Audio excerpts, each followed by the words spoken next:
Kumbay, mi nome é Zoraida Molina Arndel. Salmo 94, explicação. Salmo 94 também é parte do Salmo na Royal, alabando a Deus como Deus de pueblo. Senhor ta Deus, este é juez, juez justo, que ta castigar.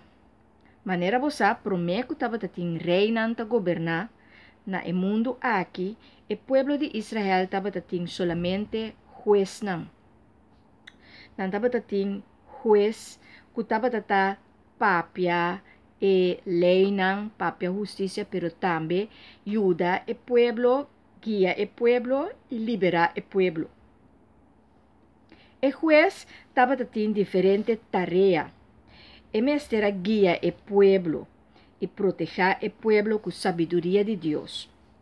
Emestera salva o pueblo foi manan de inimigo.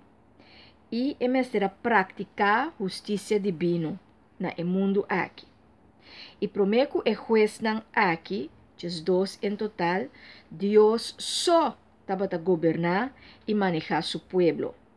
Pois Deus está rei, Deus está juez, e não tem nenhum gente mais alto e elevado que Deus mesmo.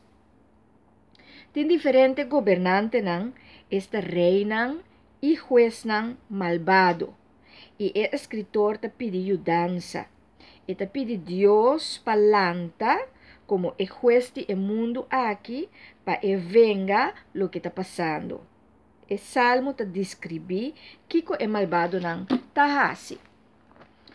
E promete está, por exemplo, que não se grita triunfo, não está se coisa de insolente, trapa gente, maltrata a criação e mata.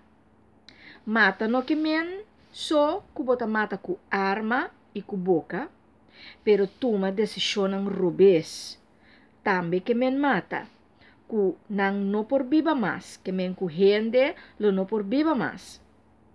Por exemplo, horta sonho não, pode condição assim na extremo que não por cumprir com essa aqui não, ou que não por logra alcançar desejo, vergunning, lening, estudo, que está sem for de gente, que está cas, não laga a gente não com nada, põe man duro ora não debe, não por hasi regeling não, etc, etc.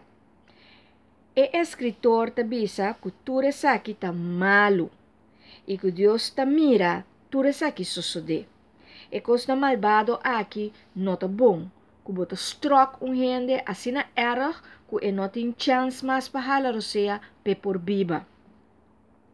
E esta consolar e gente não de Deus que Deus tem com seu pueblo e lo não abandona es que está de Deus. Es nang que está viva bom com Deus, lo vai nang bom. Deus lo ajuda nang. Deus está defendendo. Pese nos mester viva bom com Deus e cana den su paso nang. Have fun with the journey.